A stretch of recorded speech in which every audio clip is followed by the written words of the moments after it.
Sir, I said I need to see your identification. What crime am I suspected of committing? You're making this difficult. If you don't show ID, I'll have to detain you. Officer, I've committed no crime. Pumping gas is not illegal. I am a United States citizen. You have no probable... Officer Ryan Callahan thought he was conducting routine immigration enforcement. Anonymous tip, suspicious activity at a gas station, possible undocumented workers in the area. In his mind, demanding identification was standard procedure, and compliance was expected. He had stopped dozens of people based on nothing more than how they looked. Never questioned, never challenged. But when he pulled into the Shell station on Collins Street on a sweltering Tuesday afternoon and approached the muscular black man pumping gas into a pickup truck, he made a catastrophic miscalculation. Lieutenant Commander Damon Reeves, a decorated Navy SEAL with 18 years of service, 3 combat deployments, and a Bronze Star with Valor, born and raised in Houston, Texas, knew exactly what was happening. And when he calmly refused the officer's unlawful demand, citing the Fourth Amendment and his right to be free from unreasonable seizures, Officer Callahan made a series of decisions that would cost the city of Arlington $16.8 million. The Texas sun beat down mercilessly, the temperature reading 97 degrees on the bank sign across the street. Heat shimmered off the concrete, creating waves of distortion in the afternoon light. Callahan's patrol car sat idling near the air pump, his body camera already activated and recording as he stepped out and approached the man at pump number 7. The camera captured everything in sharp clarity.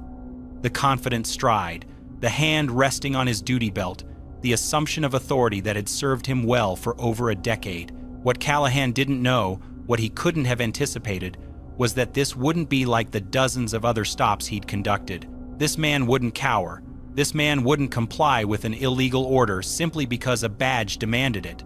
This man had faced enemy fire in 3 different countries, had led special operations missions that remained classified, had buried brothers in arms and carried their memories with every breath. And this man knew his rights. The body camera lens caught everything, every word, every gesture, every moment of what was about to unfold. The very device meant to protect officers from false accusations would become the primary evidence that destroyed Callahan's career and forced an entire department to answer for years of unchecked discrimination. Officer Ryan Callahan had worked for the Arlington Police Department for 11 years, building what his supervisors called an impressive record of proactive community policing. He patrolled the areas near immigrant communities with particular enthusiasm, making stops that other officers might hesitate on, asking questions that pushed constitutional boundaries. His arrest numbers were consistently high. His supervisors praised his instincts, his willingness to act on hunches, his aggressive approach to what he called maintaining order. But beneath that commendation-filled personnel file lay a different story. 9 formal complaints over 8 years, each one alleging racial profiling and discriminatory enforcement. 9 citizens, mostly Black and Latino, who had filed paperwork describing the same pattern, stopped without cause, demanded to produce papers, treated as criminals for the offense of existing in public spaces while looking a certain way. Every single complaint had been marked unsubstantiated by internal affairs. Callahan had learned that as long as he claimed to be responding to tips or acting on reasonable suspicion, his department would protect him. The complaints became background noise, minor inconveniences that never resulted in meaningful discipline. The Arlington Police Department had implemented mandatory body cameras 4 years earlier, bowing to pressure from civil rights organizations after a series of misconduct allegations made national news. The policy was clear. Officers were required to activate their cameras for all citizen interactions, all traffic stops, all enforcement actions. The cameras were supposed to provide accountability, to ensure that officers followed constitutional guidelines, to protect both the public and the department from false claims. In practice, Callahan saw the camera as just another piece of equipment. He had grown comfortable with it, recording his stops, confident that his version of events would always prevail. After all, it had for 11 years. He had never faced real consequences for his methods. His supervisors reviewed footage only when complaints were filed, and even then, they watched with sympathetic eyes, finding justifications for whatever their officer had done. That institutional protection had made Callahan bold, perhaps too bold, because on this Tuesday afternoon, his body camera wouldn't just record another routine stop. It would document the moment his pattern of discrimination finally met someone who refused to be victimized by it. Lieutenant Commander Damon Reeves was 38 years old, born and raised in Houston, Texas, the third generation of his family to wear the uniform of the United States military. His grandfather had served in Korea, earning a Purple Heart at the Chosin Reservoir. His father had deployed to Desert Storm, coming home with stories of sand and sacrifice that shaped young Damon's understanding of duty. By the time he graduated from high school, there was never any question about his path. He enlisted in the Navy at 18, qualified for Bud, S training at 20, and earned his SEAL Trident at 21. 18 years of service had followed. 3 combat deployments to Afghanistan, where he led direct action missions against high-value targets. 2 tours in Iraq during the most violent years of the insurgency. Classified operations in countries he would never be permitted to name, doing work that would never appear in any official record. He had lost friends in firefights, held dying brothers in his arms, and carried the weight of those memories with quiet dignity. His chest of commendations told part of the story. Bronze Star with Valor for actions during a nighttime raid in Helmand Province, Navy and Marine Corps Commendation Medal, Combat Action Ribbon, multiple campaign medals that traced the geography of America's wars. But medals never captured the full truth of what men like Reeves had given. Currently, he was stationed at Naval Air Station Fort Worth, serving as a training instructor for the next generation of special operators. It was a position of honor, reserved for those whose experience was too valuable to risk in the field any longer. He taught young sailors what combat really meant, preparing them for the crucible that awaited. That Tuesday was supposed to be simple, a day off from the base, errands to run. He wore faded jeans and a plain gray t-shirt, his muscular frame evident but unremarkable. He drove his personal vehicle, a black Ford F-150 registered to his Arlington address, the same truck he'd owned for 4 years. Nothing about his appearance suggested military service. Nothing about his day suggested it would become a defining moment in civil rights litigation. He just needed gas. The timestamp on Officer Callahan's body camera read 2:47 p.m. when he pulled his patrol car into the Shell station on Collins Street. The afternoon sun blazed overhead, casting harsh shadows across the concrete and creating perfect visibility for the camera's lens. Callahan's eyes scanned the pumps as he entered the lot, a habit developed over years of what he called proactive policing. His gaze landed on pump number 7, a muscular black man in civilian clothes, filling a black Ford F-150. Something in Callahan's mind clicked. An instinct, he would later claim. A hunch born of experience. He ran the plates through his dashboard computer before even exiting his vehicle. The results came back clean. Registered to Damon Reeves at an Arlington address. No warrants, no violations, no flags of any kind. A reasonable officer would have driven away. There was no crime, no traffic violation, no basis for any interaction whatsoever. But Callahan wasn't interested in reasonable. He was interested in his hunches, and his hunches told him this man needed to be questioned. He stepped out of his patrol car, his hand moving to rest on his duty belt in a gesture of authority. The body camera captured his approach across the lot, the crunch of his boots on the heated pavement, the deliberate pace of a man who expected compliance. The gas station's security system recorded the same approach from 2 additional angles, ceiling-mounted cameras providing wide views of the entire forecourt. Reeves noticed the officer approaching when Callahan was still 20 feet away. He continued pumping gas, his posture relaxed but alert, the situational awareness of a combat veteran automatically cataloging the threat level. "Sir," Callahan called out, his voice carrying across the pump island, "I need to see your identification and proof that you're legally in this country." The words hung in the superheated air. The body camera captured Reeves's expression shifting from neutral to something harder, a controlled response visible only to those who knew what to look for. He removed the nozzle from his truck, replaced it in the pump cradle, and turned to face the officer fully. "What crime am I suspected of committing?" Reeves asked, his voice calm and measured, the tone of a man who had faced far worse than a badge with an attitude. Reeves's response was measured, his voice carrying the steady cadence of a man who had briefed generals and commanded operators in combat zones. The body camera captured every word with crystal clarity. "Officer, I'm an American citizen. I was born in Houston, Texas. I've lived in this state my entire life." He reached slowly toward his back pocket, his movements deliberate and visible. "I'm going to show you my driver's license." He produced a Texas driver's license, holding it up so Callahan could see the laminated card gleaming in the afternoon sun. The body camera recorded the ID clearly. Damon Reeves, Houston address listed as place of birth, the photo matching the man standing before him perfectly. Callahan barely glanced at it. His camera captured his own dismissive gesture, his hand waving the license away as if it meant nothing. This could be fake. Anyone can get a fake ID these days. Reeves's jaw tightened almost imperceptibly, a flicker of controlled anger that only someone trained to read micro-expressions would notice.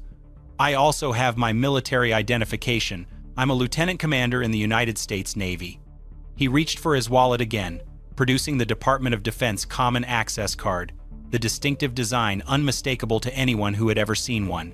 The eagle emblem, the holographic seal, his photo, name, rank, and service branch displayed prominently.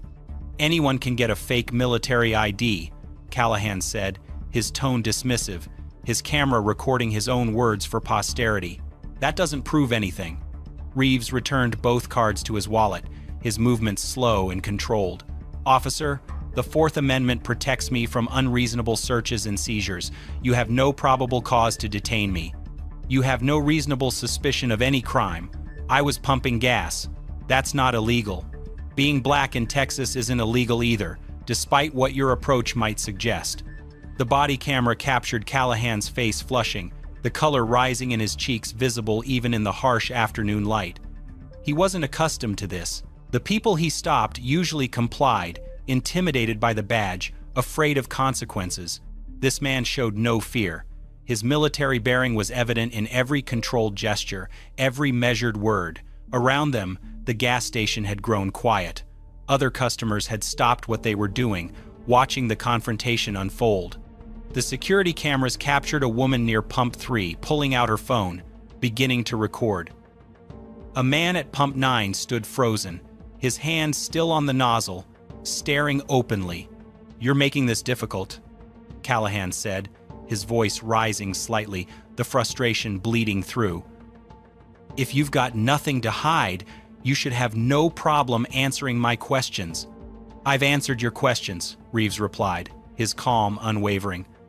"I'm an American citizen. I was born here. I've served this country for 18 years. You have no legal authority to demand my papers, and I'm not going to pretend you do."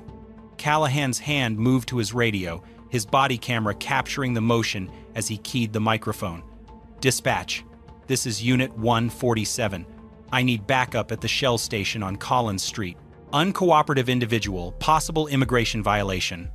The words crackled across the airwaves, recorded on the body camera's audio feed. Reeves heard them clearly, his expression remaining neutral even as the situation intensified. He knew what was happening. He had seen this playbook before, watched it unfold in countries where civil rights were theoretical concepts. He never expected to experience it in his own. 6 minutes later, a second patrol car pulled into the station. Officer Denise Hartley stepped out, her own body camera activated and recording, providing a new angle on the confrontation. She was younger than Callahan, 3 years on the force, still deferential to senior officers in ways that would later haunt her. Callahan met her halfway across the lot, their conversation captured on both cameras from different perspectives. Got a black male, refused to provide documentation, being uncooperative. Possibly undocumented, says he's military but the ID looks suspicious. Hartley's camera recorded her face as she listened, a flicker of uncertainty crossing her features. She glanced toward Reeves, who stood calmly by his truck, hands visible at his sides, posture non-threatening. Nothing about him suggested danger. Nothing about the scene suggested criminal activity. But she said nothing. She didn't challenge Callahan's characterization. She didn't ask what crime had been committed. She simply nodded and followed her senior colleague back toward Pump 7, her camera now providing a second law enforcement perspective on what was about to unfold. "Sir," Callahan announced, his voice carrying renewed authority with backup present, "if you've got nothing to hide, you'll come with us to verify your status. We can sort this out at the station." Reeves's response was immediate, his voice firm but controlled. "I'm not going anywhere. I've committed no crime. You have no probable cause to arrest me, no reasonable suspicion to detain me. I'm a United States citizen and a lieutenant commander in the Navy SEALs. I've told you this multiple times. Your request is unconstitutional, and I'm refusing it." Hartley's camera captured her shifting uncomfortably, her weight moving from one foot to the other. She recognized the constitutional issue. She had sat through the training, but Callahan was already moving forward, and she wasn't prepared to stop him. Callahan's patience had reached its limit. The body camera captured his hand moving toward the handcuffs on his belt, the metallic jingle audible on the audio feed. "That's it. You're under arrest for failure to identify and obstruction of a police investigation." Reeves didn't move, didn't flinch, but his voice carried a new edge of steel. "Officer, I know Texas law. Failure to identify only applies when someone has been lawfully arrested for another offense. You haven't arrested me for anything. You can't arrest me for failing to comply with an unlawful order. What you're doing right now is illegal." Callahan stepped forward, reaching for Reeves's arm. Both body cameras captured the moment from different angles. Hartley's footage showed Callahan's aggressive approach, the tension in his shoulders, the determination in his stride. Callahan's own camera recorded his hands reaching toward Reeves, the view bouncing slightly with each step. Reeves spoke clearly, his voice projected for the cameras, for the witnesses, for the record that would eventually be reviewed in federal court. "My name is Lieutenant Commander Damon Reeves. Service number 427896153, United States Navy SEALs. I am an American citizen, born in Houston, Texas.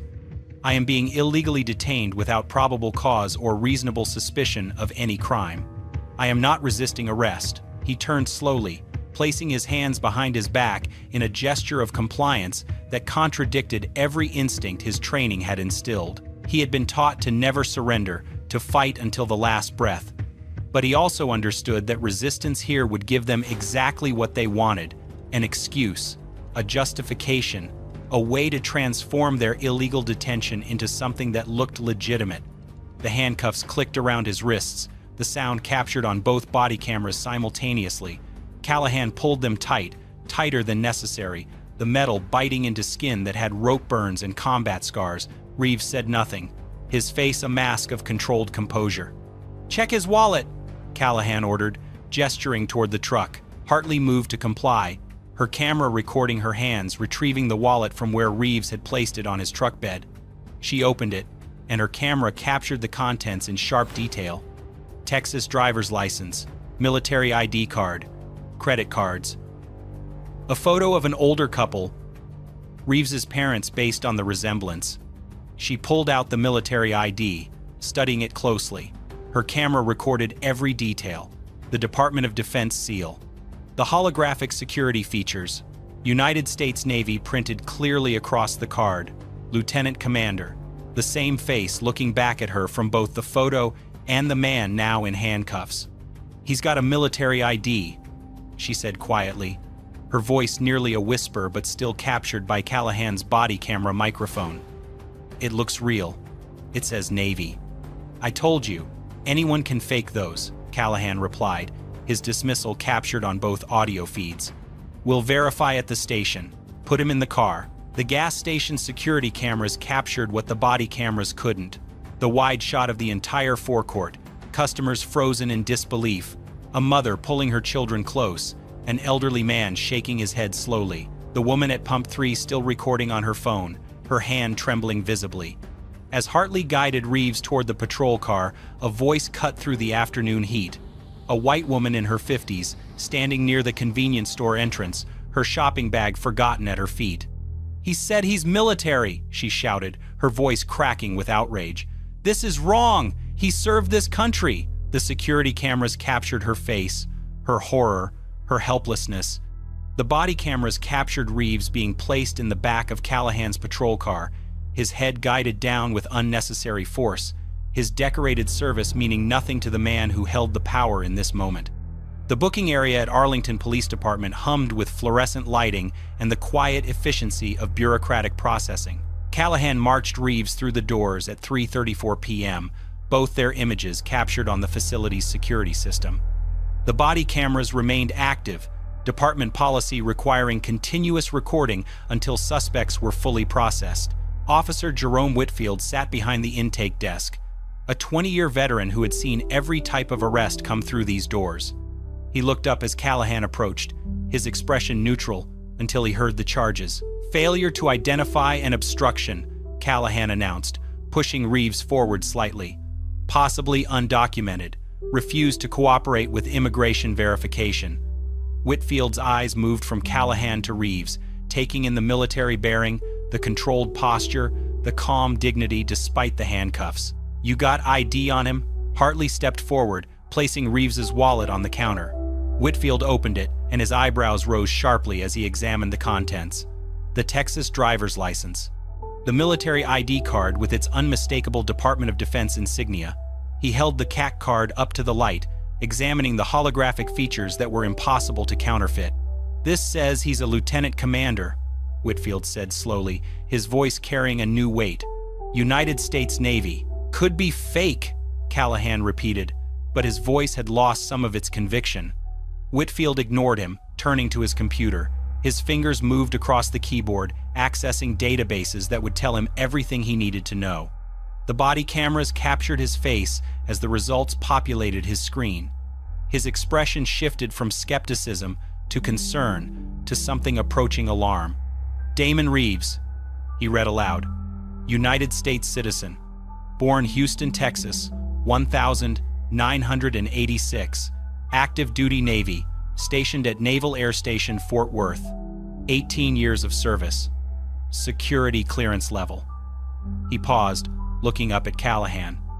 "His security clearance is higher than anyone in this building, including the chief." The silence that followed was deafening, captured on multiple recording devices throughout the intake area.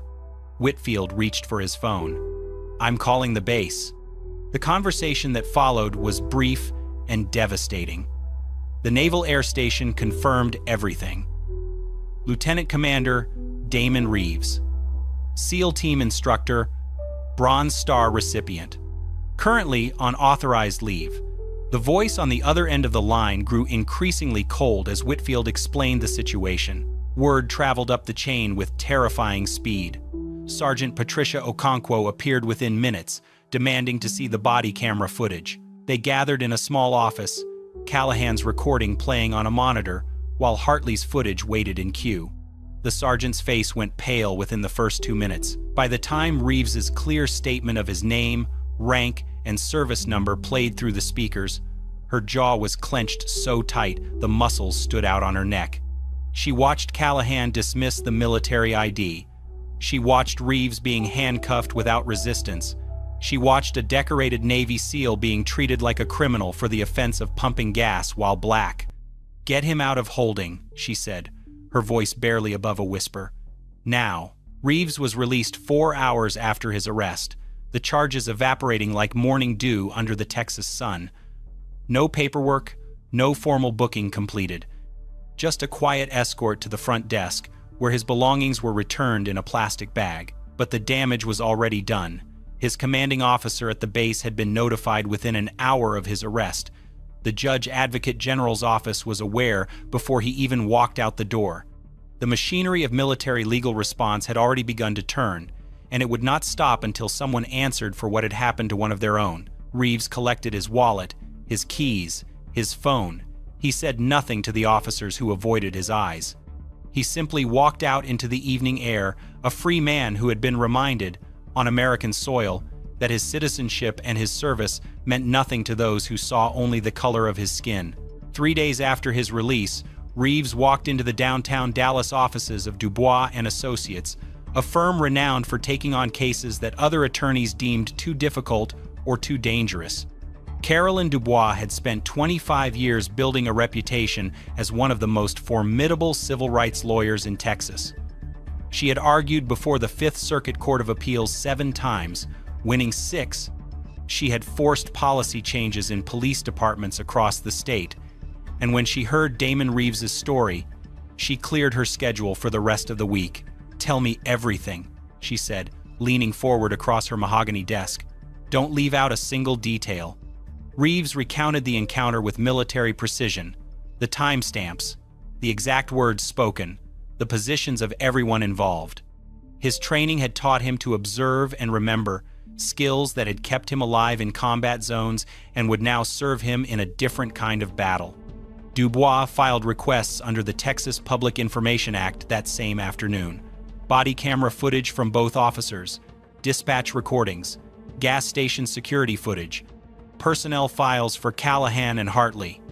Every document, every recording, every piece of evidence that the city was legally required to provide. The footage arrived 6 weeks later, delivered on encrypted drives to her office. Dubois cleared an entire evening, ordering dinner to be brought in as she prepared to review every second. She started with Callahan's body camera, watching his approach across the parking lot, his hand moving to his belt, his first words to Reeves. She switched to Hartley's footage, seeing the same encounter from a different angle. Then the gas station security cameras, 2 ceiling-mounted lenses that captured the wide view of the entire confrontation. She watched Reeves calmly present his identification. She watched Callahan dismiss it without examination. She watched Reeves cite the Fourth Amendment with perfect accuracy. She watched handcuffs click around the wrists of a man who had earned a Bronze Star for valor under fire. When the footage ended, Dubois sat in silence for a long moment. Then she picked up her phone and called Reeves directly. "This is the most clear-cut Fourth Amendment violation I've seen in 25 years of practice," she said, her voice tight with controlled anger. "We're not just filing a lawsuit, we're going to make an example of them." The federal complaint was filed in the United States District Court for the Northern District of Texas 2 weeks later. Damon Reeves versus City of Arlington, Officer Ryan Callahan and Officer Denise Hartley. The charges filled 17 pages. Violation of Fourth Amendment rights against unreasonable search and seizure, false arrest, unlawful detention, racial profiling, selective enforcement based on race, intentional infliction of emotional distress, deprivation of rights under color of law. The city's response came within a month. Their attorneys, clearly having reviewed the footage and understood exactly how devastating it would be in front of a jury, offered to settle. $50,000, a formal apology, no admission of wrongdoing. Dubois's rejection was immediate and absolute. $50,000, she said during the phone call with the city's legal team, her voice carrying the cold fury of someone who had spent decades fighting exactly this kind of injustice. "Your officer arrested a Navy SEAL for pumping gas. He dismissed valid military identification.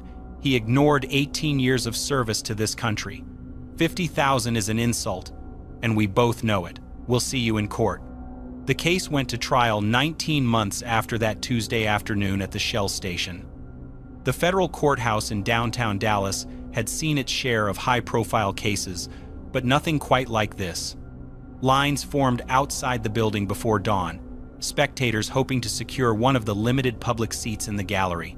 Veterans groups had mobilized from across the state, men and women in caps identifying their service branches, their wars, their units, Navy SEALs in civilian clothes, their quiet presence speaking volumes. Civil rights organizations filled entire rows, representatives from the NAACP, the ACLU, and a dozen local advocacy groups. National media occupied the press section, cameras prohibited inside, but reporters ready to document every word. The courtroom fell silent as the body camera footage began to play. Dubois had arranged for the recordings to be displayed on 4 large screens positioned around the room, synchronized to show multiple angles simultaneously. The jury of 12 Texans watched from their box, their faces illuminated by the footage, their expressions shifting from curiosity to disbelief to barely concealed anger. They saw Callahan approach a man who was doing nothing more than pumping gas. They heard the demand for papers, for proof of citizenship, delivered without any predicate, without any legal justification. They watched Reeves calmly produce identification that Callahan refused to examine. They heard Reeves cite the Fourth Amendment with accuracy that would impress a constitutional law professor. And they watched handcuffs close around his wrists while he stated his name, rank, and service number for the record. The contrast was devastating. Reeves's calm, controlled demeanor against Callahan's escalating aggression. Military discipline against authoritarian overreach.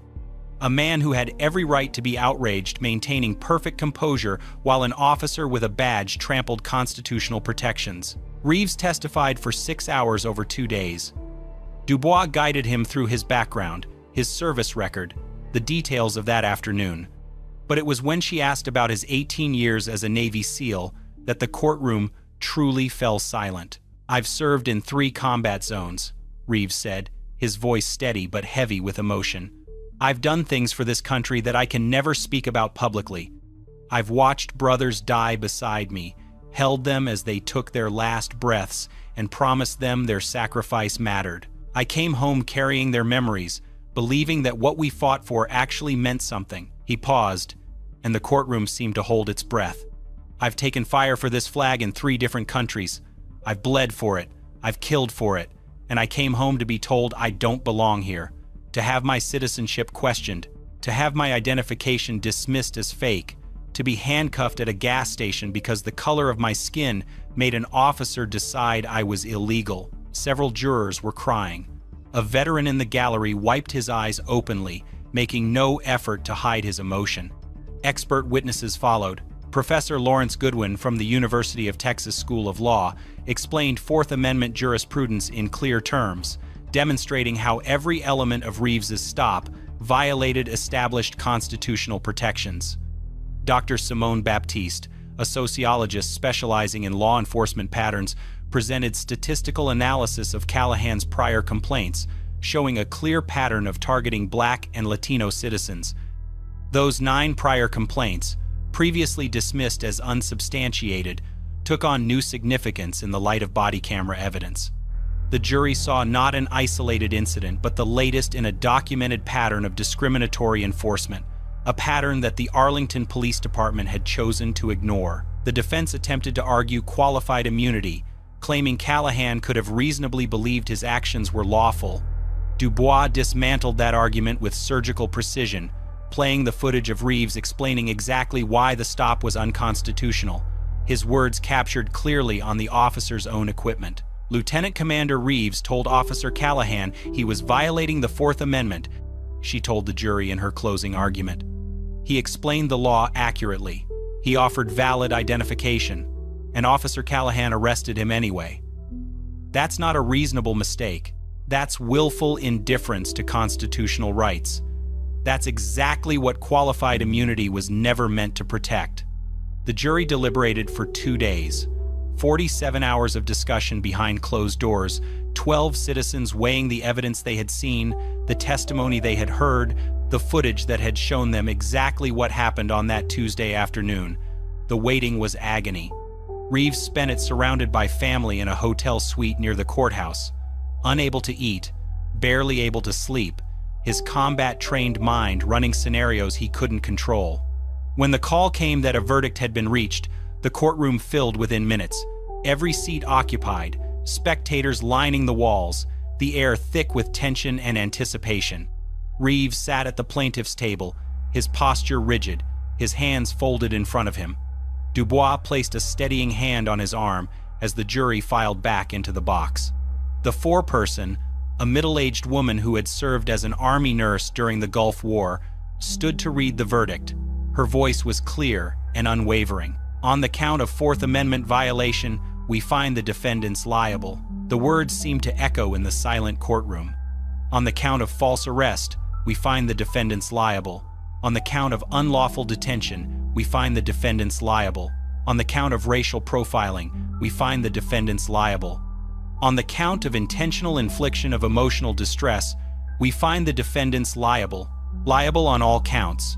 Every charge sustained, every violation acknowledged.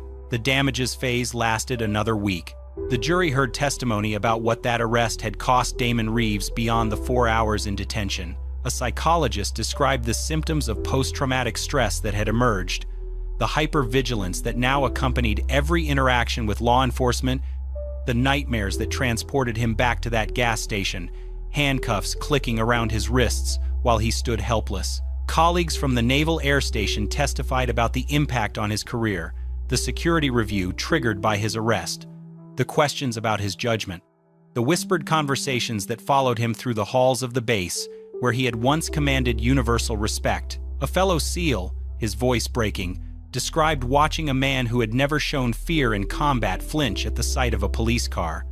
Reeves himself testified again, his composure finally cracking as he described what it felt like to serve a country for 18 years and then be told he didn't belong.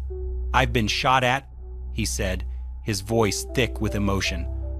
"I've been in firefights where I thought I wouldn't make it home. None of that scared me as much as standing in that gas station, knowing that my citizenship, my service, my very existence as an American meant nothing to the man with the badge." The jury deliberated on damages for 6 hours. When they returned, the foreperson stood once more. "We award the plaintiff compensatory damages in the amount of $9,200,000. She paused, letting the number settle over the courtroom.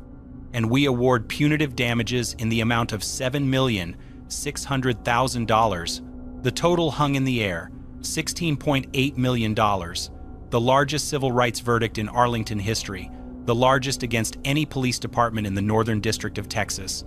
The courtroom erupted, cheers and applause breaking through the usual decorum of federal court. The judge made no effort to silence them, allowing the moment its due. Dubois turned to Reeves, her professional composure finally breaking into a smile of pure vindication. Reeves stood slowly, turning toward the gallery where his family sat. His mother was sobbing openly, her hands pressed to her face. His sister held her tight, tears streaming down her own cheeks, but it was his father who drew Reeves's gaze. James Reeves, 71 years old, a Vietnam veteran who had faced his own battles with a country that didn't always honor the service of black men. He sat in the front row, his weathered face wet with tears, his shoulders shaking with emotion he had held back for 19 months. He had watched his son be arrested for existing. He had waited through every day of the trial, every piece of testimony, every moment of deliberation. Now he watched his son vindicated. Damon crossed to the gallery railing, reaching over to embrace his father. The two men held each other, combat veterans from different generations, connected by service and sacrifice, and the tears that neither tried to hide. Around them, the courtroom continued to celebrate, but for this moment, there was only a father and son, and the justice that had finally been delivered. Officer Ryan Callahan was terminated before the sun set on verdict day. The Arlington Police Department, facing unprecedented public scrutiny and the largest civil rights judgment in the city's history, moved with a speed that surprised even the most cynical observers. His badge was collected, his service weapons surrendered, his 11-year career ending not with retirement honors, but with an escort out of the building by internal affairs officers. Officer Denise Hartley was suspended immediately, pending a full review of her conduct. The investigation lasted 3 months, documented her failure to intervene when constitutional violations occurred in her presence, her complicity in an unlawful arrest. She resigned before the disciplinary board could render its verdict, her own law enforcement career effectively over at 26 years old. But the reckoning didn't stop with 2 officers. The Department of Justice announced a pattern and practice investigation into the Arlington Police Department within weeks of the verdict. Federal investigators descended on the department, reviewing years of complaint records, body camera footage, arrest statistics. What they found confirmed what the trial had suggested: a systemic pattern of discriminatory enforcement, complaints routinely dismissed without meaningful investigation, officers like Callahan protected by a culture that valued arrest numbers over constitutional compliance. The consent decree that followed mandated sweeping reforms, comprehensive Fourth Amendment training for every officer with annual recertification requirements, mandatory implicit bias education with quarterly assessments, new body camera protocols requiring supervisory review of any arrest where constitutional challenges were raised, an independent civilian oversight board with full investigative authority, something the department had resisted for years. Reeves watched the reforms unfold from a distance, his attention focused on building something that would outlast any single verdict. Using a portion of his settlement, he established the Reeves Veterans Civil Rights Foundation, an organization providing free legal representation to veterans facing discrimination. Former service members who had been profiled, harassed, wrongfully arrested, veterans who had given years to their country only to find that their citizenship was questioned the moment they returned to civilian life. "We serve this nation," Reeves said at the foundation's launch, surrounded by veterans from every branch, every era. "And when we come home, we deserve to be treated like the Americans we are. This foundation exists to make sure that when someone violates those rights, there are consequences." His own service continued. 6 months after the verdict, he was promoted to commander, a rank that reflected both his years of exceptional performance and the Navy's unequivocal support throughout his ordeal. He remained at Naval Air Station Fort Worth, training the next generation of special operators, teaching them not just how to fight, but how to uphold the values they were fighting for. The body camera footage from that Tuesday afternoon took on a life of its own.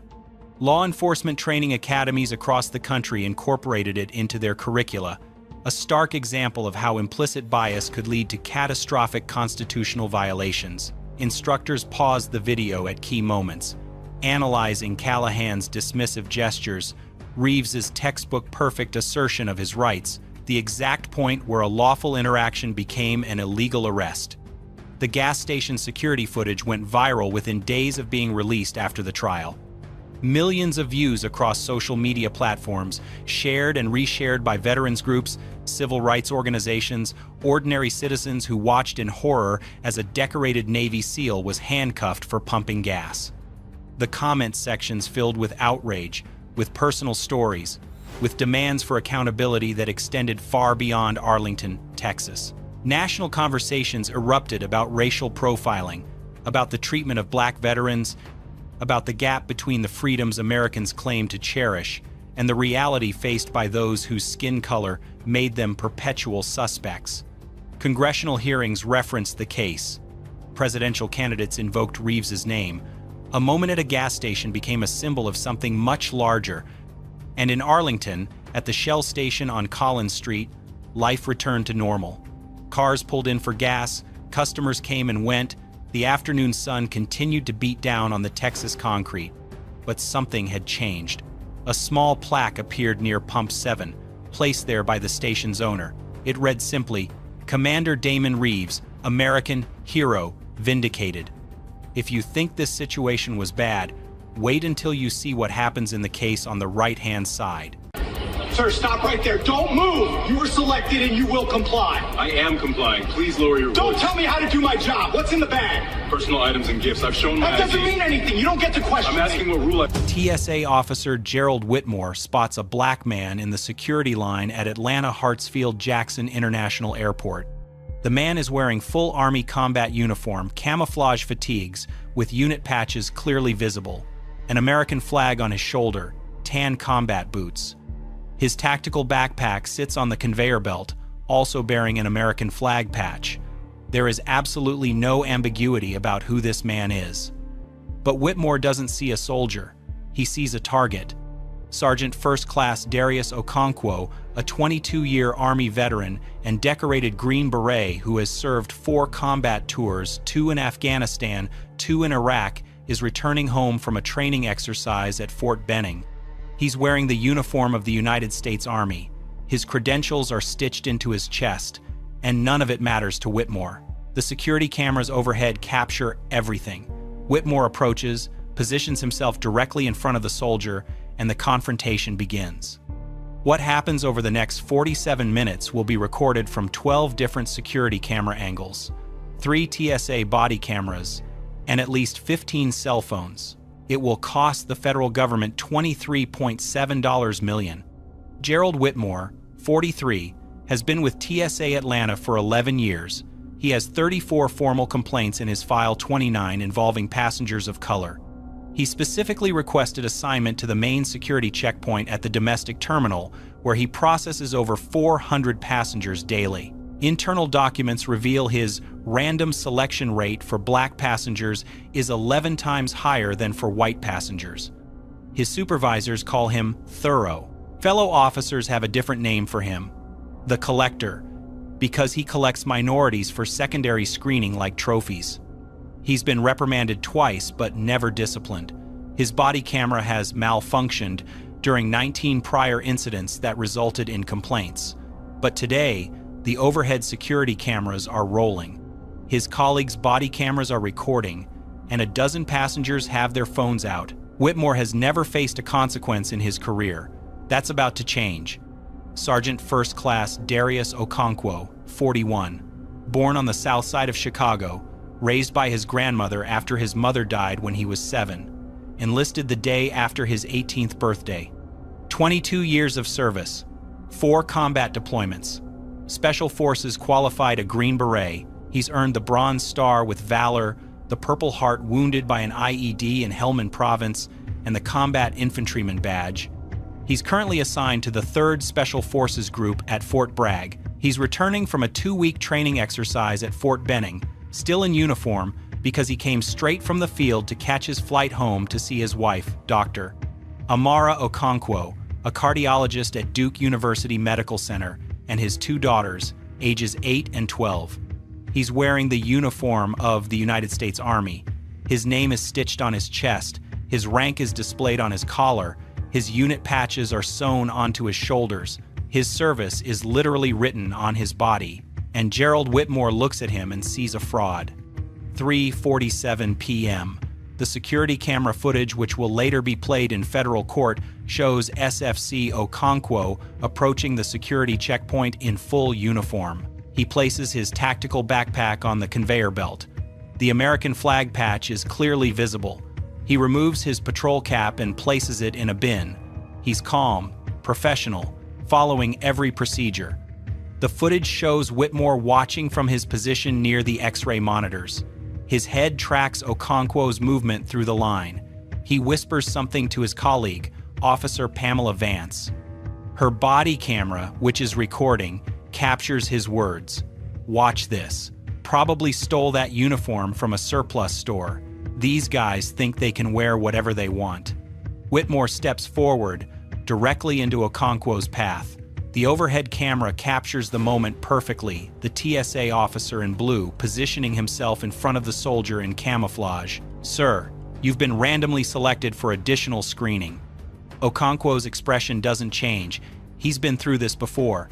"No problem, officer, but this time will be different. This time, the cameras are watching. And this time, Whitmore is about to go too far." The secondary screening area, multiple cameras recording. Whitmore stands across from Okonkwo, examining his military ID with theatrical suspicion. The body camera footage captures his words with crystal clarity. "This uniform? Where'd you get it?" "I'm in the Army, sir. I'm assigned to 3rd Special Forces Group," Whitmore snorts. "Anyone can buy this stuff online. Stolen valor is a federal crime, you know." Okonkwo's jaw tightens, but his voice remains steady. 22 years of military discipline holding. "Sir, my name is on my uniform. My rank is on my collar. My unit patch is on my shoulder. I have my military ID, my CAC card, and my travel orders. What else do you need?" Whitmore ignores the documents in his hand. "These can be faked. I've seen it before." He turns to Vance. "Run his name. Let's see if he's really who he says he is." The security camera captures what happens next. Whitmore reaches for Okonkwo's tactical backpack and begins pulling items out, tossing them onto the table. Extra uniforms, family photos, a small American flag that Okonkwo's daughter made him at school. "What's this?" Whitmore holds up a challenge coin from Okonkwo's unit. "You buy this at a pawn shop?" Okonkwo's voice drops, controlled but carrying an edge of steel. "That was given to me by my commanding officer after we extracted 12 hostages from a Taliban compound in Kunar province. 4 of my men died on that mission." Whitmore smirks, Sure they did. What follows is captured on no fewer than 12 camera angles.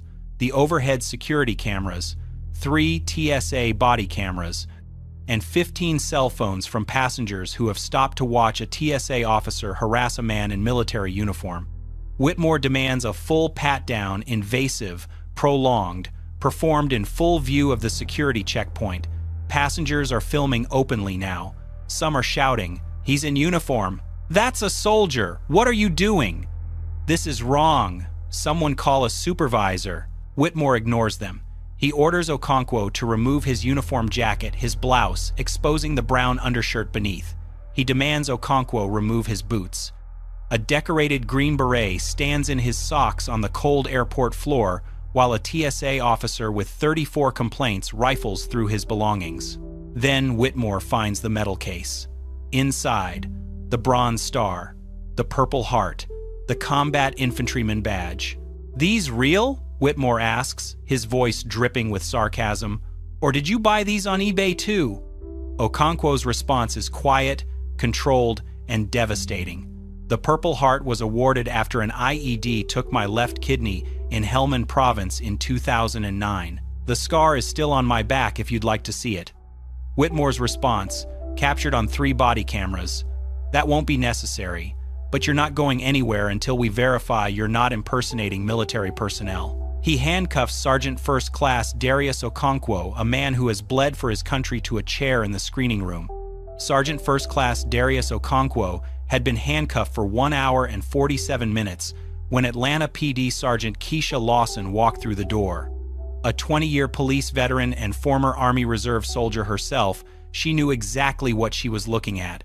A decorated soldier in uniform, handcuffed like a criminal, his medals spread across a table like evidence. Whitmore stepped forward. "Sergeant, we have a possible stolen valor situation. This individual's documentation is suspicious." Sergeant Lawson didn't respond. She examined Okonkwo's military ID, his CAC card, his travel orders, then the metal case, Bronze Star, Purple Heart, Combat Infantryman Badge. Her voice was ice. "Officer Whitmore, his military ID is valid, his CAC card is valid, his travel orders are signed, his name is stitched on his chest. What exactly is suspicious? The documents could be forged. Did you scan his CAC card? Did you call Fort Bragg? Did you do anything except handcuff a soldier and dump his medals on a table?" "Silence. Remove the handcuffs. Now." "I don't take orders from Atlanta PD." "Then let me be clear. You've detained an active duty soldier without probable cause. If you don't remove those handcuffs in 30 seconds, I'll arrest you for unlawful detention and ensure the FBI has this footage by morning." The security camera captured Whitmore's trembling hands reaching for his keys, the click of handcuffs releasing, Okonkwo rubbing the red marks on his wrists. At 6:12 p.m., 2 hours and 25 minutes after being pulled aside, Sergeant First Class Okonkwo was finally free. His flight had departed 90 minutes earlier, but the footage was already spreading, and Gerald Whitmore's career was already over. The first video hit Twitter at 6:47 p.m. Passenger Michelle Torres had recorded 4 minutes of footage showing Whitmore demanding Okonkwo remove his uniform, handling medals with disrespect, passengers shouting in protest. Her caption, "Just watched TSA handcuff a soldier in full uniform. They accused him of stolen valor. He had a Purple Heart. What is happening?" Within 3 hours, 340,000 views. By midnight, 2 million. 14 other passengers had recorded portions. Their videos flooded Twitter, Facebook, Instagram, TikTok, each showing different moments of humiliation.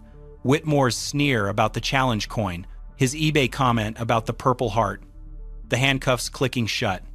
By morning, every major network led with the footage. CNN, Fox, MSNBC, ABC.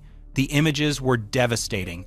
A black soldier in Army uniform, handcuffed and humiliated.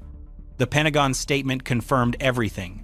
Sergeant First Class Darius Okonkwo has served with distinction for 22 years, including 4 combat deployments. He is the recipient of the Bronze Star with Valor and the Purple Heart. We are deeply troubled by this treatment. Veterans organizations mobilized furiously. VFW demanded Whitmore's termination. American Legion called for congressional investigation. Special Forces veterans flooded social media with deployment photos alongside Okonkwo. FOIA requests revealed Whitmore's 34 complaints, his racial targeting patterns, the 19 malfunctioning body cameras during prior incidents. The Secretary of Homeland Security apologized publicly. Whitmore was placed on administrative leave, but Okonkwo wanted more than apologies. He called attorney Solomon Adeyemi, former JAG prosecutor turned civil rights litigator. "I want to make sure this never happens to another soldier, whatever it takes." Adeyemi's response: "Then let's get to work." The trial began 18 months later in a packed federal courtroom. Veterans filled the gallery. Media lined up before dawn. Solomon Adeyemi's opening was devastating. "You won't take anyone's word. You'll see it from 12 camera angles with perfect audio. You'll watch a decorated Green Beret handcuffed because a TSA officer saw his skin, not his service." The evidence was overwhelming. 12 security camera angles played simultaneously. Body camera footage captured Whitmore's sneering tone, his refusal to verify credentials. "Where'd you get this uniform? These can be faked. Did you buy these on eBay?" Several jurors cried. A retired Marine was excused to compose himself. Okonkwo testified for 6 hours. He described his 22 years of service, 4 combat deployments, the brothers he'd lost. Then May 17th, the handcuffs, the medals dumped on the table. When asked how it felt hearing Whitmore question his Purple Heart, Okonkwo paused 12 seconds. "I've been shot at in 3 countries. I've held dying men. But standing in that airport, in my socks, with that man asking if I bought my Purple Heart on eBay, that was when I felt most like I didn't belong in my own country." Under cross-examination, Whitmore crumbled. "What made you approach Sergeant Okonkwo specifically?" He matched a profile. "What profile? His uniform? His ID? His race?" No answer. Adeyemi's closing: "This wasn't a mistake. Whitmore saw a black man and assumed criminal. The cameras caught everything. Send a message that echoes through every checkpoint in America." The jury deliberated 11 hours. Verdict: guilty on all counts. The damages phase lasted 1 week. Medical experts described Okonkwo's compounded PTSD panic attacks in crowds, flashbacks triggered by TSA uniforms, nightmares of being handcuffed while faceless figures laughed at his medals. Career experts calculated the professional impact: delayed promotions, security clearance reviews, medical leave, millions in damages. Adeyemi's closing: "What's it worth to be treated like a citizen in your own country? Whatever number you choose, make it large enough that the federal government never forgets." The jury deliberated 5 hours. The foreman's voice trembled reading the verdict. Compensatory damages: $12.4 million. Punitive damages: $11.3 million. Total: $23.7 million. The largest civil rights verdict against TSA in American history. The courtroom erupted. Veterans saluted. Okonkwo's wife collapsed into his arms. Whitmore was terminated within 6 hours, permanently barred from federal employment. Vance was terminated the next day. 3 supervisors were demoted. The Department of Homeland Security announced sweeping reforms: mandatory anti-bias training with annual recertification, random selection auditing by race and ethnicity, military credential verification protocols before any detention broader, body camera accountability with severe penalties for malfunctions, independent civilian oversight board, zero tolerance for unverified stolen valor accusations. The reforms were named the Okonkwo Protocols. Every TSA officer in America would learn that name and understand that bias has a price. Sergeant First Class Okonkwo kept his promise. He established the Okonkwo Veterans Defense Fund with $12 million, providing free legal representation to service members facing discrimination. Year 1, 47 cases, 39 victories, $14 million in settlements, every penny reinvested. He testified before Congress 4 times, instrumental in passing the Veterans Dignity in Travel Act, mandating real-time credential verification and prohibiting detention of uniformed personnel without supervisor approval. The president signed it at a White House ceremony, Okonkwo standing behind her in dress uniform. Sergeant Okonkwo could have walked away. Instead, he chose to fight for every service member who comes after him. That's what heroes do. 26 months after the verdict, Okonkwo received the news: promotion to Master Sergeant, the second highest enlisted rank. At Fort Liberty, his commanding general pinned the new rank on his collar, while Amara and the girls watched, tears streaming. He is everything a soldier should be, everything an American should be. Gerald Whitmore disappeared, reportedly working as a warehouse security guard in rural Alabama. He never apologized, but his name became a cautionary tale whispered in TSA break rooms nationwide. Military discrimination complaints dropped 67% under the Okonkwo protocols. The cameras kept watching. Officers thought twice. If you think this situation was bad, wait until you see what happens in the case on the right-hand side. Stop! Identification now! Step away from the vehicle! I'm a federal judge! My credentials are in the vehicle! There's no probable cause for this Don't stop. argue! Papers, now! Step back or I will place you on the ground! I am a federal judge! My children are with me! The Whole Foods on Hennepin Avenue was bustling when it happened.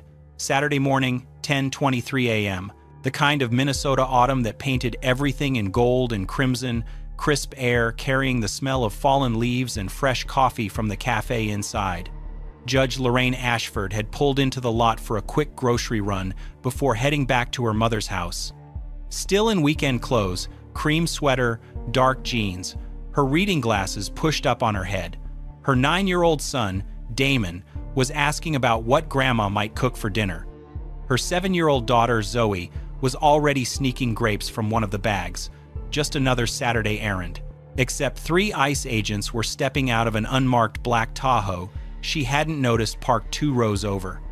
Their body cameras were already rolling, recording what would become the most expensive grocery trip in Minnesota history. If you're ready to see institutional racism taken down, like this video and drop a comment telling me where you're watching from. And if this is your first time here, hit that subscribe button right now because you won't want to miss tomorrow's story of cops messing with the wrong people and finding out. Let me know in the comments if you enjoyed this story. Agent Vincent Hargrove led the approach. His partners, Agents Denise Fullerton and Keith Rawlings, spread wide in a tactical formation like they were cornering something dangerous. Lorraine saw them coming as she lifted a paper bag into the trunk. Read the spacing, the hands hovering near their belts, the body language of men who'd already made their decision. 23 years on the federal bench had taught her to read people in seconds. Federal agents, immigration, and customs enforcement patches visible on their tactical vests, moving toward her rental SUV like she was already guilty of something. She knew where this was headed before Hargrove reached her bumper. Zoe noticed them first. Her small hand froze mid-reach for another grape, her eyes going wide at the armed men approaching. The tears started before Lorraine could say anything. Quiet at first, then building into frightened sobs that cut through the autumn air. Damon stopped mid-sentence about dinner. The grocery bag slipped from his fingers, oranges rolling across the pavement as he stared at the approaching agents, his excitement fading into something no 9-year-old should ever feel in a parking lot with his mother. Afternoon. Hargrove's voice cut through Zoe's cries. Flat, bureaucratic, rehearsed. Immigration and Customs Enforcement, conducting a compliance check in this area, need to see identification and proof of legal status. Lorraine kept her hands visible, moving slowly to place the grocery bag she was holding onto the trunk's edge. 23 years of courtroom composure kicked in, despite her daughter's sobs growing louder beside her. I'm a federal judge, United States District Court, Northern District of Texas, Judge Lorraine Ashford. She kept her voice level, clear enough for the body cameras. My identification is in my purse in the vehicle. I'm happy to have my credentials verified through the federal judiciary. Hargrove didn't move, didn't acknowledge the credentials. Everyone claims to be someone important. Papers. Now, the dismissal landed like a slap. Lorraine felt the familiar heat ignite in her chest, the quiet fury that came from being treated like this in a grocery store parking lot with her children watching. Her daughter crying, her son frozen in fear, all because 3 federal agents saw a black woman in casual clothes and made assumptions. Officer, you have no reasonable suspicion of any criminal activity. Lorraine's voice sharpened but remained controlled. The Fourth Amendment protects against unreasonable seizures. Demanding identification without probable cause or articulable suspicion violates clearly established constitutional law. I'm a sitting federal judge. I rule on these cases. Zoe's small body pressed against Lorraine's leg, her fingers gripping the fabric of her mother's jeans. The sobs came harder now, her face buried against her mother's thigh. "Mommy, I'm scared. Mommy." "It's okay, baby." Lorraine placed a gentle hand on her daughter's head while keeping her eyes on Hargrove. "Stay close to me." Damon had moved to his sister's side, his arm around her shoulders, trying to comfort her even as his own hands trembled. His eyes darted between the agents, wide and frightened, watching every movement like a child who suddenly understood the world was more dangerous than he'd imagined. But it wasn't okay. Fullerton moved to the passenger side of the rental SUV, peering through the windows. Rawlings positioned himself near the cart, cutting off any path toward the store. The black Tahoe blocked her from behind. She was boxed in. Bystanders were starting to notice. A woman loading her own groceries 3 spaces over pulled out her phone. A Whole Foods employee in a green apron rushed toward the commotion, confusion and alarm on his face. An elderly man near the store entrance stopped to watch. The autumn sun filtered through scattered clouds, casting long shadows across the parking lot. Leaves skittered across the pavement in the breeze. And Judge Lorraine Ashford, who had spent over 2 decades upholding the Constitution from the federal bench, stood surrounded by agents who saw nothing but her skin color. Lorraine reached slowly for her purse on the passenger seat. Hargrove's hand moved to his belt. "Stop. Don't reach for anything. Step away from the vehicle. I'm retrieving my identification." Lorraine kept her voice steady. "You asked for documentation. It's in my purse. Step away from the vehicle now." The command hung in the air, heavy and absolute. Around them, the parking lot continued its Saturday rhythm. Families loading SUVs, couples walking hand in hand toward the entrance, the smell of roasted coffee drifting through the automatic doors. But more people were stopping now, more phones coming out. The Whole Foods employee stood frozen near the cart return, unsure what to do. Lorraine stepped back from the car, hands raised where Hargrove could see them. "I'm complying. I'm Judge Lorraine Ashford, United States District Court for the Northern District of Texas. I'm unarmed. My children are with me. There is no reasonable suspicion for this stop. This is an unlawful seizure." She said it loud enough for every body camera, every bystander phone, every witness in that parking lot. Hargrove grabbed her wrist the moment she cleared the door. His grip was iron, twisting her arm behind her back with practiced efficiency. Fullerton moved in from the other side. The handcuffs were cold against her skin, the metal biting into her wrists as they clicked shut. Zoe's scream split the autumn air. The 7-year-old collapsed to her knees on the pavement, her small body heaving with sobs.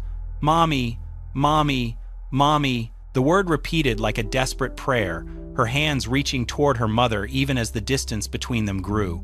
"It's okay, baby. Stay right there. Don't move." Lorraine kept her voice steady even as her heart shattered. "Someone call my mother. Eleanor Ashford. Her number is in my phone." Damon stepped forward, his small frame trembling but his chin raised. His voice cracked high and frightened but determined. "Leave my mom alone. She's a judge. She's a federal judge. You can't do this." Rawlings blocked his path, one hand raised in warning. "Stay back, son." "I'm not your son." Damon's voice broke completely. "That's my mom. Let her go." Lorraine turned her head as Hargrove walked her toward the black Tahoe. "Damon, take care of your sister. Someone is going to call Grandma. Stay with the nice people. I'll be okay." "I promise I'll be okay." The Whole Foods employee rushed over, kneeling beside Zoe, trying to comfort her. A woman with silver hair approached Damon, speaking softly, her phone already pressed to her ear. Bystanders formed a loose, protective circle around the children. The Tahoe's door opened. Hargrove guided her head down as they loaded her into the back seat. Through the tinted window, Lorraine watched Zoe reach toward the vehicle, her small arm extended, fingers grasping at empty air. Damon held his sister back, his own face streaked with tears he was trying to hide. The door slammed shut. The last thing she saw was her daughter collapsing against her brother, both children clinging to each other in a parking lot full of strangers. The Tahoe pulled out of the lot at 10:41 a.m. Lorraine sat in silence, wrists aching from the handcuffs, and listened. Hargrove drove. Fullerton sat in the passenger seat, scrolling through her phone. Rawlings had stayed behind, presumably dealing with paperwork or the children or the growing crowd of witnesses. The radio crackled with dispatch codes. The GPS showed a route northeast, 34 minutes to the processing facility. That's 4 from this zone this week. Hargrove's voice was casual, conversational, like he was discussing lunch plans. Regional's going to love the numbers. Fullerton didn't look up from her phone. These neighborhoods are easy. Nobody fights back. The words landed in Lorraine's gut like stones. Quota systems, targeting minority neighborhoods, easy numbers. Nobody fights back. She kept her face neutral, her breathing steady, but her mind sharpened to a razor's edge. 23 years on the federal bench. Appointed by a Republican president who'd called her a model of judicial integrity, confirmed unanimously by the Senate 98-0, hundreds of cases decided. Fourth Amendment jurisprudence shaped by her rulings. Constitutional law students studied her opinions in classrooms across the country. And here she sat, handcuffed in the back of a federal vehicle, listening to agents casually admit to systematic racial profiling. She had ruled on cases exactly like this. Defendants who claimed their Fourth Amendment rights were violated. Plaintiffs who alleged patterns of discriminatory enforcement. She had weighed evidence, considered arguments, issued opinions that shaped how these laws were applied. Now she was living it. The Tahoe merged onto the highway. Minneapolis slid past the tinted windows, ordinary and indifferent. Somewhere behind her, her children waited with strangers. Her mother would be receiving a frantic call any moment. Her judicial chambers in Dallas sat empty, her nameplate on the door, her robe hanging in the closet. Lorraine closed her eyes and committed every word to memory. The exact phrasing, the casual tone, the systemic corruption hiding behind badges and bureaucratic language. This wasn't just her case anymore. This was evidence of something much larger. And unlike the others who'd been detained in these easy neighborhoods, Judge Lorraine Ashford knew exactly how to make them pay. The facility smelled like industrial cleaner and stale coffee. Lorraine was led through intake, still handcuffed, her wrists raw where the metal had dug in during the ride. Voices echoed off tile floors. Keyboards clicked. Phones rang in distant offices. No one looked at her face. She was just another file, another number, another body moving through the system. A processing agent named Kilpatrick took her fingerprints with bureaucratic indifference, pressed each finger to the scanner like he'd done it 10,000 times before, which he probably had. Name? Judge Lorraine Ashford, United States District Court, Northern District of Texas. Kilpatrick didn't look up. Date of birth? March 7th, 1972. I'm a sitting federal judge. I need you to verify my credentials through the Administrative Office of the U.S. Courts. All in due time. The same flat deflection she'd heard 3 times already. Address? The photograph came next. Front-facing, side profile, the flash harsh against the institutional beige walls. 23 years of distinguished service, and now her face would exist in this database alongside actual criminals. They moved her to holding cell 4, 8 by 10 feet of concrete painted the color of nothing, metal bench bolted to the wall, fluorescent lights humming overhead at a frequency that drilled into her skull. The door locked behind her with a heavy mechanical click. Lorraine sat on the bench and let the cold seep into her skin. Time moved differently in confinement. Minutes stretched into eternities. She counted the ceiling tiles, 247. Counted them again to be sure. Ran through case law in her mind like prayer beads. Terry v. Ohio, Illinois v. Wardlow, Rodriguez v. United States. The standards for reasonable suspicion that Hargrove had ignored completely, but the case law couldn't quiet the other thoughts. Where were her children? Was Zoe still crying? Had someone reached her mother? Was Damon trying to be brave, holding everything inside the way he did when he was scared? Were they still in that parking lot, surrounded by strangers, waiting for someone to tell them their mother was coming back? The not knowing was worse than the cell, worse than the handcuffs, worse than the humiliation of being processed like a criminal in the country she'd sworn to serve. Lorraine pressed her palms against the cold bench and began building her case. Fourth Amendment violation. Unlawful seizure without probable cause, without reasonable suspicion, without any articulable basis beyond the color of her skin. Equal protection.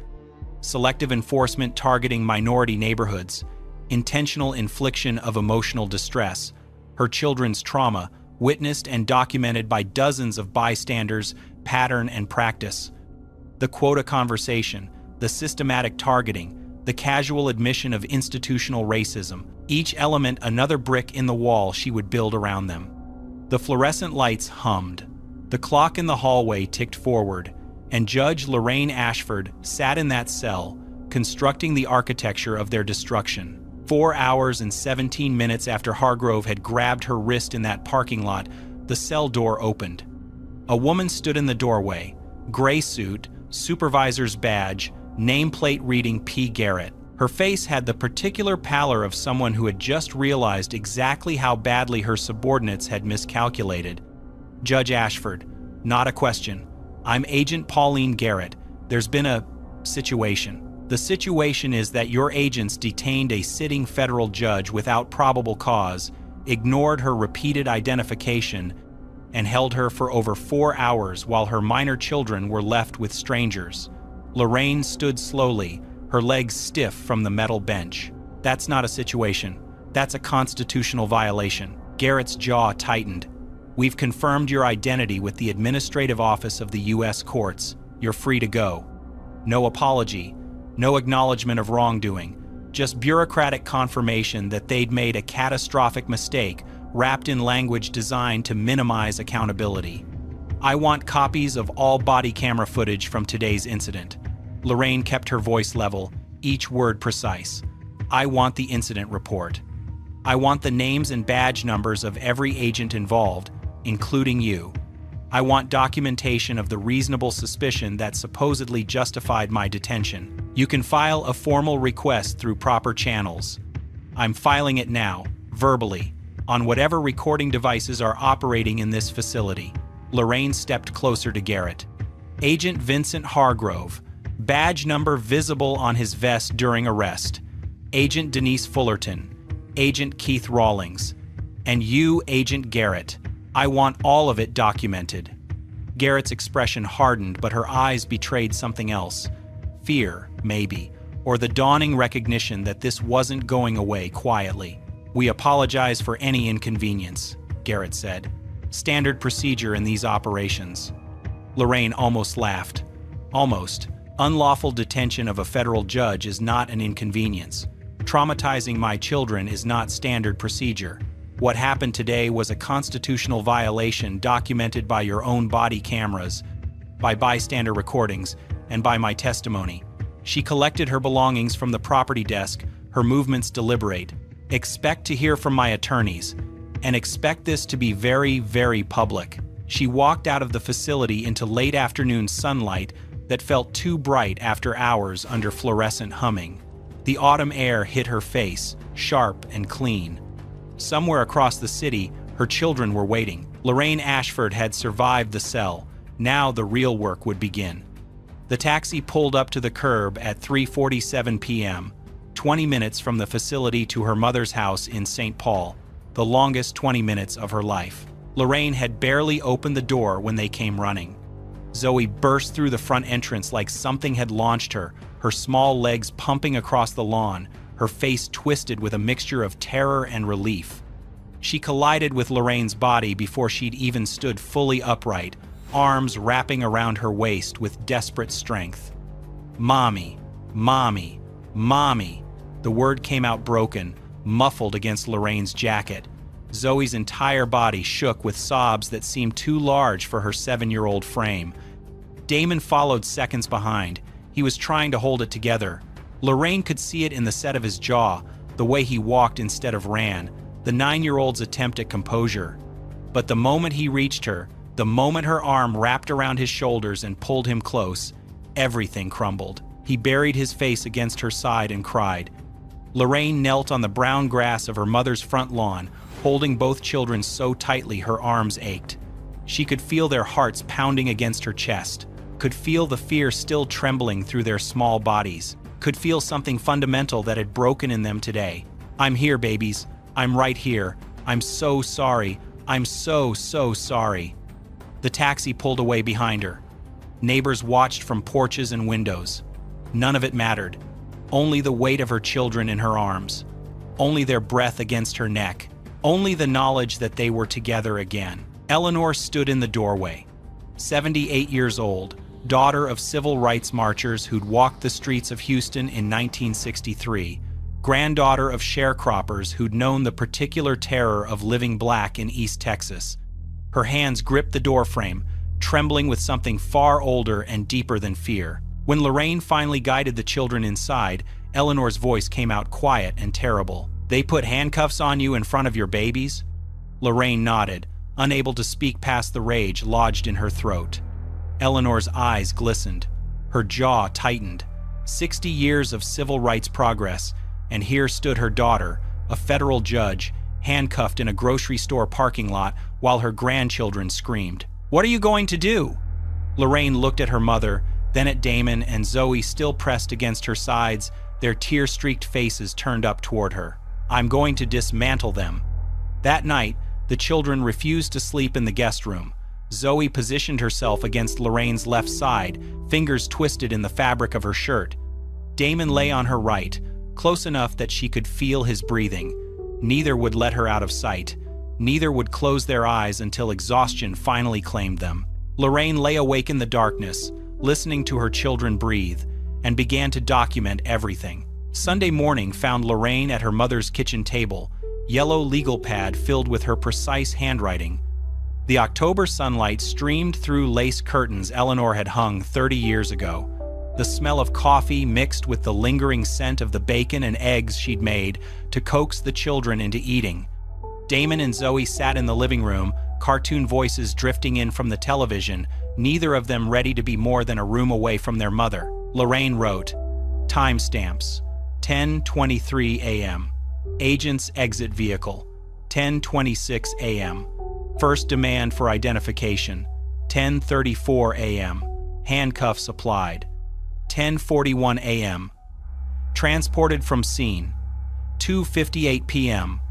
Identity verified, 3:12 p.m. Released.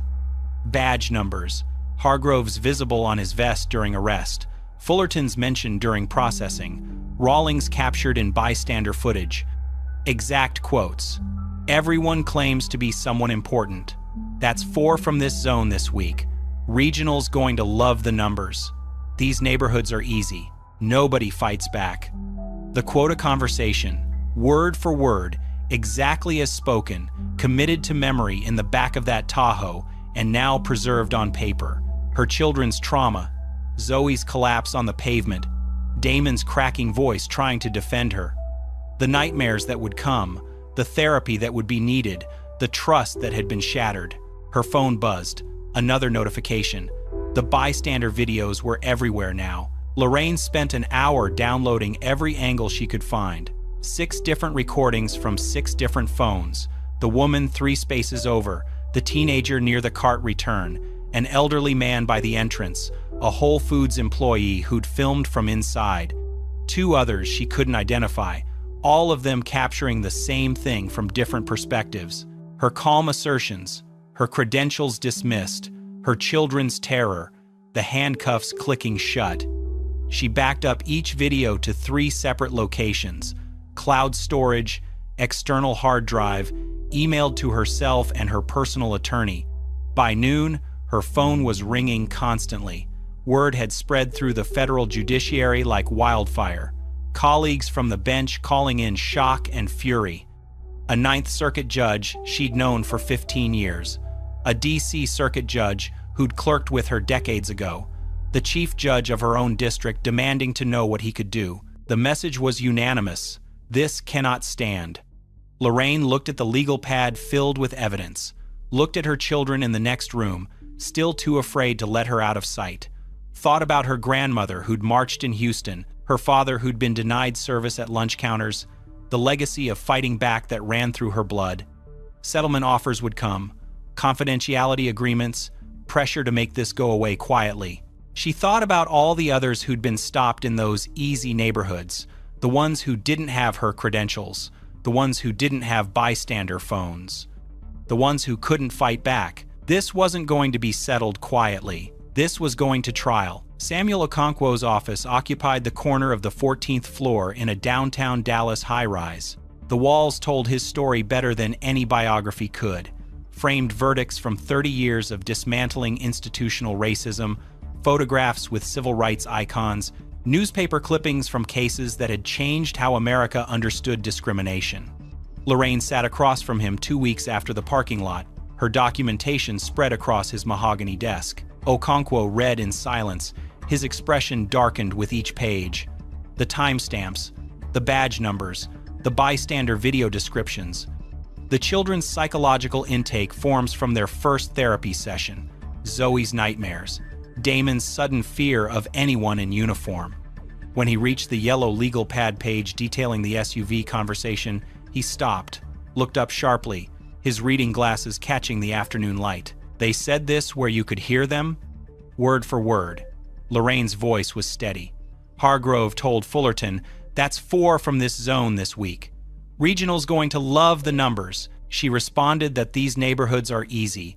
Nobody fights back. "And you documented this when?" "Within 6 hours of release. Written notes first, then typed and time-stamped. I also recorded a verbal account on my phone immediately after leaving the facility." Okonkwo leaned back in his chair. A slow smile spread across his face, though his eyes held no warmth, only the cold satisfaction of a man who had just been handed a winning case. "Judge Ashford, they didn't just violate your rights." He tapped the legal pad with one finger. "They handed you the blueprint to expose an entire system, quota-based enforcement, targeting minority neighborhoods, performance metrics tied to detention numbers. This isn't one bad stop. This is policy." Lorraine nodded. "I know. That's why I'm here.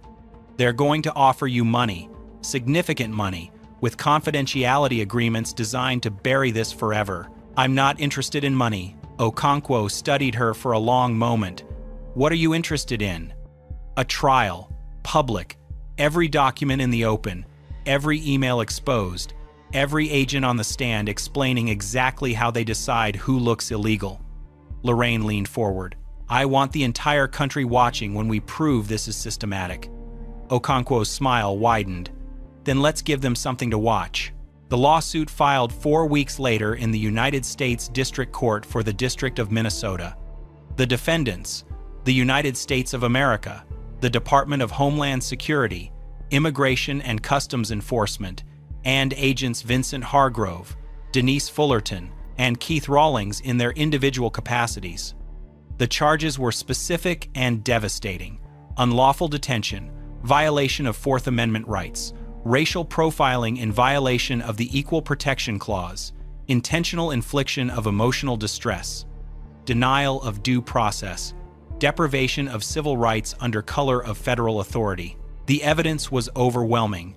Body camera footage from all 3 agents showing the complete encounter, 6 bystander videos providing additional angles, Whole Foods security footage from 3 cameras covering the parking lot, Judge Ashford's credentials, her 23-year service record, her unanimous Senate confirmation, psychological evaluations documenting trauma in both children, testimony from witnesses who'd watched the arrest unfold. The government's first settlement offer arrived 6 weeks after filing. $100,000, dismissal with prejudice, comprehensive non-disclosure agreement sealing all evidence and prohibiting any public discussion. Okonkwo called Lorraine with the number. She didn't hesitate. "No." The second offer came 3 months later, after discovery had begun revealing the scope of documentation. $500,000. Same confidentiality terms. "No." The third offer arrived as discovery intensified. $1.5 million. No confidentiality requirement this time, just dismissal and silence. Lorraine considered it for exactly as long as it took to think about Zoe's face in that parking lot. No, we're going to trial. Discovery blew the case open. Okonkwo's team subpoenaed internal ICE communications from the Minneapolis regional office. What came back confirmed everything Lorraine had heard in that Tahoe. Emails discussing performance metrics tied to detention numbers. Supervisors praising agents for high-yield operations in specific zip codes. Maps with minority neighborhoods highlighted and labeled priority zones. Quarterly reports showing bonuses linked to arrest quotas. Training materials that never once mentioned reasonable suspicion or Fourth Amendment constraints. The pattern was undeniable. Detention rates in the targeted neighborhoods ran 4 times higher than in predominantly white areas with identical demographic profiles. Same cities, same economic conditions, different skin colors, different outcomes. Do you believe federal agents should face stricter oversight when enforcing immigration law in American neighborhoods? Drop yes or no in the comments below. Share why accountability like this matters, why it could prevent stories like this from traumatizing families just trying to buy groceries on a Saturday morning. Okonkwo added the discovery documents to the trial exhibits, every email, every map, every bonus calculation. The blueprint Hargrove and Fullerton had handed Lorraine in the back of that SUV was about to become the most expensive conversation in ICE history. The Warren E. Berger Federal Courthouse stood against a gray March sky 14 months after that Saturday morning in the Whole Foods parking lot. Winter still clung to Minneapolis, patches of dirty snow lining the sidewalks, the air sharp enough to sting exposed skin. Lorraine entered through the main doors at 8:15 a.m. Professional attire, navy suit, minimal jewelry, her judicial bearing evident in every step. Behind her walked Damon and Zoe, both dressed carefully for a day they would remember for the rest of their lives. Eleanor held their hands, her 78 years of Texas strength anchoring them all. The gallery was packed before the doors officially opened. Federal judges filled the first 2 rows, colleagues from the Northern District of Texas, judges from the 8th Circuit who had traveled specifically for this. A Supreme Court justice's former clerk, now a professor at Georgetown, who had written extensively about Fourth Amendment jurisprudence, the judiciary watching one of their own seek justice. Civil rights organizations occupied the rows behind them, ACLU representatives, NAACP Legal Defense Fund attorneys, immigration advocacy groups who saw this case as a defining moment, activists wearing black t-shirts with white lettering, End Racial Profiling. National media filled the press section, CNN, MSNBC, The New York Times, Washington Post. Cameras prohibited inside the courtroom, but reporters ready with notebooks, recording every word for the evening broadcasts. At the defense table sat Hargrove, Fullerton, and Rawlings. Suits instead of tactical gear, ties instead of badges. They looked smaller somehow, diminished by the formal setting, flanked by federal attorneys whose expressions carried the weight of an unwinnable position. The Honorable William Sandoval took the bench at precisely 9 a.m., silver-haired, sharp-eyed, known throughout the 8th Circuit for precision and fairness. He surveyed the packed courtroom, nodded once, and called the proceedings to order. The jury filed in. 12 Minnesotans, diverse in age and background, their faces carefully neutral. 8 women, 4 men, a retired teacher, a small business owner, a nurse, a construction foreman, ordinary citizens about to decide extraordinary questions. Okonkwo rose for his opening statement. Ladies and gentlemen, I'm going to show you something. He pressed a button on his laptop. 6 screens around the courtroom flickered to life, displaying synchronized footage from different angles. This is October 23rd of last year. 10:23 a.m., a Whole Foods parking lot. The jury watched Judge Lorraine Ashford load groceries with her children, watched 3 agents converge in tactical formation, watched a 7-year-old girl begin to cry at the sight of armed men approaching her mother. They watched Lorraine identify herself calmly, repeatedly, while the agents dismissed her credentials. They watched her cite the Fourth Amendment, while Hargrove's hand moved toward his belt. They watched her comply slowly, hands raised, voice steady. They watched Zoe collapse to her knees, screaming. They watched the handcuffs click shut. When the footage ended, 2 jurors were wiping their eyes. The rest stared at the frozen final frame, Judge Lorraine Ashford being walked toward a federal vehicle while her children reached for her through a crowd of strangers. 23 years on the federal bench, Okonkwo said quietly. And this is how she was treated, not because of anything she did, because of how she looked. Judge Ashford's testimony lasted 2 days. She walked the jury through her career, graduated top of her class from Howard University School of Law, clerked for a Sixth Circuit judge, 15 years as a federal prosecutor, appointed to the bench by a Republican president who called her brilliant and fair, confirmed by the Senate 98-0, 23 years of service to the Constitution. Then she described that Saturday morning. My daughter noticed them first. Her voice remained steady, but the courtroom felt the weight beneath it. Zoe saw the armed men approaching and started to cry. She was 7 years old, holding grapes she'd snuck from the grocery bag, and suddenly there were 3 federal agents in tactical gear walking toward her mother. She recounted every detail: Hargrove's flat demand for papers, her identification as a federal judge, the dismissal, the escalation, Damon's grocery bag hitting the pavement, oranges rolling across the asphalt, Zoe's sobs growing louder with each passing second. I told them I was a sitting federal judge. I offered to have my credentials verified. Agent Hargrove's response was, "Everyone claims to be someone important. Papers. Now." The quota conversation came next. Defense attorneys erupted with objections. Hearsay, lack of corroboration, prejudicial. Judge Sandoval overruled each one, noting the testimony's relevance to pattern and practice claims. Lorraine recounted the words exactly as spoken. "That's 4 from this zone this week. Regional's going to love the numbers." And Fullerton's response, "These neighborhoods are easy. Nobody fights back." The jury leaned forward. Several took notes furiously. Dr. Helen Nakamura, a child psychologist with 30 years of experience, testified about Zoe and Damon's trauma, the nightmares that still woke Zoe screaming, Damon's inability to see a police officer without his heart rate spiking, trust in authority figures shattered at ages 7 and 9. These children watched their mother handcuffed and taken away for no reason they could understand. Dr. Nakamura explained, the psychological impact of that experience, particularly at their developmental stages, cannot be overstated. Cross-examination attempted to paint Lorraine as confrontational, aggressive, uncooperative. Okonkwo simply replayed the body camera footage.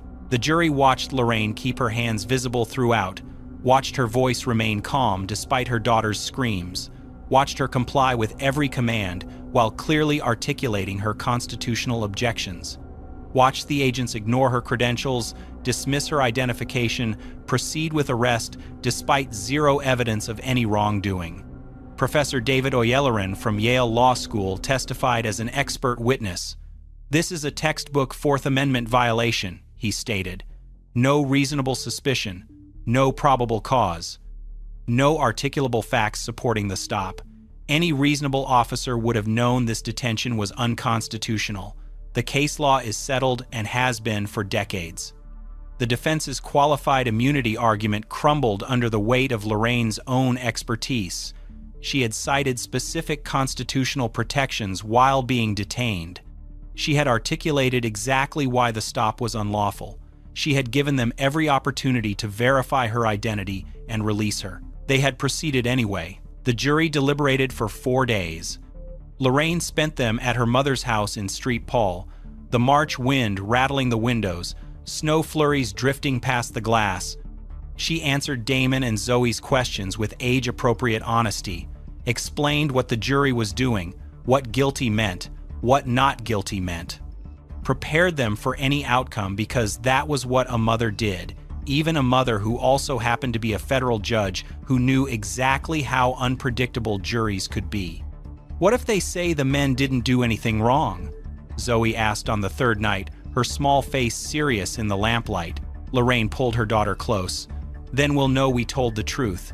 We'll know we fought, and sometimes that has to be enough." But she prayed it wouldn't come to that. On the 4th day, the jury sent word, verdict reached. The courtroom filled to capacity within an hour. Every seat occupied. Reporters lined the walls. The federal judges returned, filling the first rows again. Civil rights leaders, community activists, strangers who had followed the case and driven hours to witness the outcome. Damon and Zoe remained with Eleanor in a private room down the hall, shielded from whatever came next. Old enough to understand the stakes, too young to carry the weight of watching it unfold. Lorraine sat at the plaintiff's table, hands folded, breathing steady. Okonkwo beside her, his own composure masking whatever calculations ran through his mind. 14 months of preparation. Thousands of hours of work. Everything reduced to 12 strangers and a verdict form. Judge Sandoval took the bench. The courtroom fell silent. Has the jury reached a verdict? The foreperson stood. A middle-aged woman with graying hair and steady hands. We have, Your Honor. The verdict form passed from jury to bailiff to judge. Sandoval reviewed it without expression. Then he read, on the charge of unlawful detention in violation of the Fourth Amendment, liable. The word echoed through the courtroom. On the charge of racial profiling in violation of the Equal Protection Clause, liable. Lorraine's hands tightened in her lap. On the charge of intentional infliction of emotional distress, liable. On the charge of deprivation of civil rights under color of federal authority, liable. Liable on all counts. Unanimous on every charge. The damages phase began immediately. Expert witnesses testified about career impact, the psychological toll, the nationwide implications of allowing such violations to go unpunished. Economists calculated lost wages and future therapy costs. Constitutional scholars explained why punitive damages were essential to deter future misconduct. The jury deliberated for 6 more hours. The final award, $15.8 million, $8.3 million in compensatory damages for the violations, the trauma, the harm to her children, the injury to her reputation and career. $7.5 million in punitive damages, calculated specifically to punish the government for fostering a system that treated quotas as more important than constitutional rights. The courtroom erupted. Applause broke out despite Judge Sandoval's gavel. Supporters in the gallery stood, some crying, some cheering. The federal judges in the front rows nodded with grim satisfaction. Reporters scrambled for their phones. At the defense table, Hargrove stared at the floor. Fullerton had gone pale. Rawlings sat motionless, his face blank with shock. The federal attorneys were already gathering papers, already calculating appeals, already preparing for the aftermath of catastrophic defeat. Lorraine remained still, her eyes closed, her hands finally unclenched. It wasn't about the money.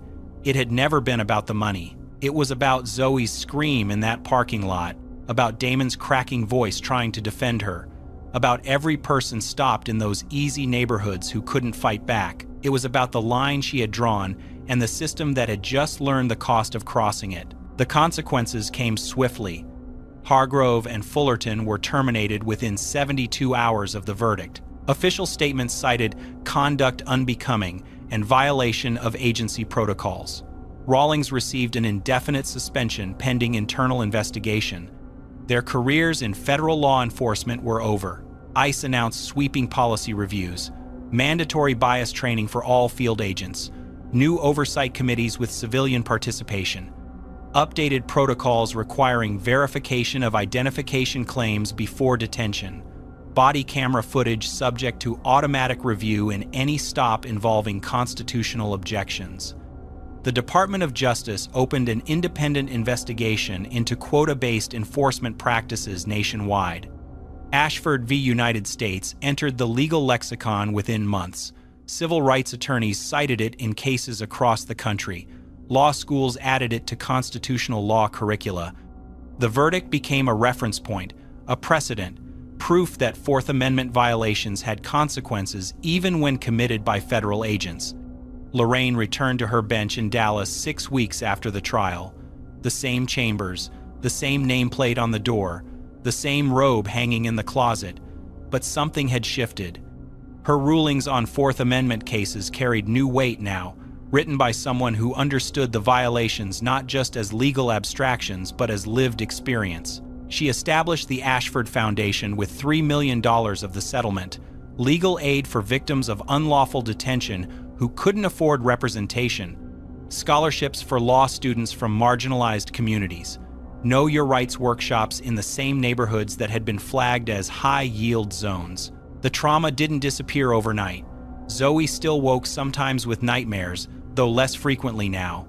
Damon still tensed around uniformed officers, though therapy was teaching him to distinguish fear from danger. But healing came in small moments too. Damon's class assignment that spring asked students to describe someone they admired. He wrote about his mother, not about the verdict or the money or the headlines, about what she'd told him the night before the jury returned. My mom said sometimes telling the truth and fighting for what's right has to be enough.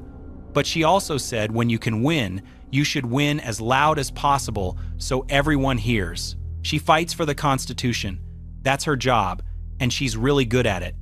Zoe drew a picture for Eleanor's refrigerator, her mother in judge's robes, holding a gavel, standing in front of a courthouse. Above it, in careful 7-year-old handwriting, "My mommy protects people." The parking lot faded into memory. The handcuffs, the cell, the 4 hours and 17 minutes of not knowing where her children were. But the victory remained. Documented, precedented, permanent. Years accumulated the way they always do. Cases decided, precedents set.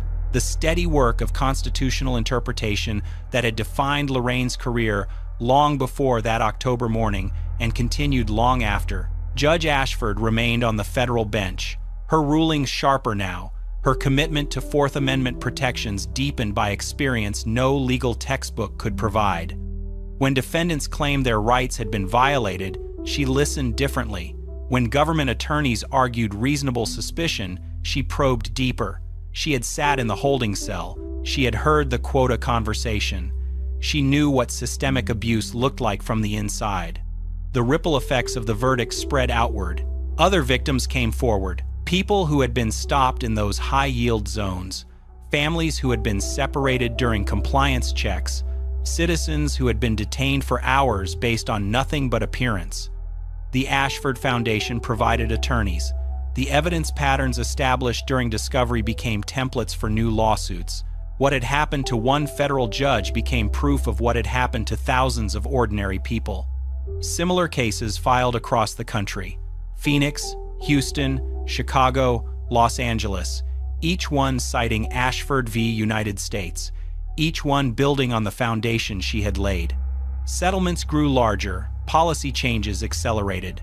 The quota system that Hargrove and Fullerton had discussed so casually became the subject of congressional hearings. Systemic change came slowly, the way it always does. But it came. The Whole Foods on Hennepin Avenue installed a small bronze plaque near the entrance 3 years after the verdict. Lorraine didn't attend the ceremony, didn't want cameras or speeches or the weight of being a symbol, but Eleanor sent her a photograph. Witness injustice, document truth, demand accountability. Below the words, a QR code linked to resources on civil rights and legal aid. Shoppers passed it daily, most without noticing, but some stopped to read, some took pictures. Some looked up the case and learned what had happened in that parking lot and why documentation and witnesses and refusing to stay silent mattered. Lorraine drove past grocery stores often. Saturday errands, ordinary moments, the kind of routine that most people never thought twice about. She thought about it, thought about the woman she had been that October morning, already accomplished, already distinguished. 23 years on the federal bench, hundreds of cases decided, a career that would have been remarkable even if nothing had happened in that parking lot. But something had happened, and the woman she'd become was different, not broken, transformed. Her credentials hadn't protected her that day, but they had given her the tools to fight back. Her children's trauma had become the catalyst for protecting other people's children. Her rage had been channeled into method, evidence, precision.